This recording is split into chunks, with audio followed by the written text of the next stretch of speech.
Matag misa di Galyo, mugawasab ang naandang sugbuanong tradisyon nga pagparada sa tulo ka mga hari sakay sa mga kamel padung sa simbahan. Unsay katuyuan ini ug ganong daghan man ang madani niini. Mabalik si Nico Sereno alang sa mong report.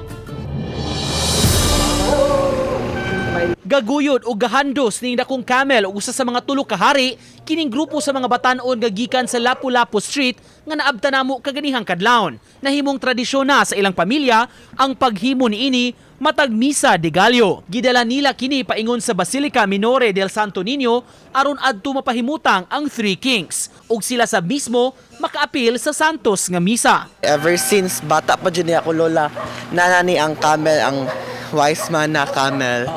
Kasi buhaton ni sir for 3 days for 9 days that unsa. For 9 days, dadon ni siya until mahuman o pwede resad ka lang sa the night na bisa sad sa Pasko. Sa Cebu Metropolitan Cathedral, dunay laing grupo sa mga residente ang mihimo sa susamang tradisyon nga gitawag nila nga bangaw. Matod sa nagpasiugda niini nga mga residente sa barangay T. Padilla, nahunong kini ni atong pandemya apan subli nilang gibalik. Apan ang nakalahi sa ilang camel, mga tinuurayng tao ang mipahimutang sa ibabaw, nagbisti susama sa Three Kings nga nagbitbitsab sa ilang mga regalo. Didto ra sila mipahimutang sa tibuok pagpahigayon sa misa. Adlaw-adlaw nilang himuon kini sa Misa de Gallo hangtod sa misa sa Pasko nga pamaagi sa pagdani sa mga tao sa pagsimba. Sa Cebu ra gyud nga Christmas tradition, wala gini sa laing lugar.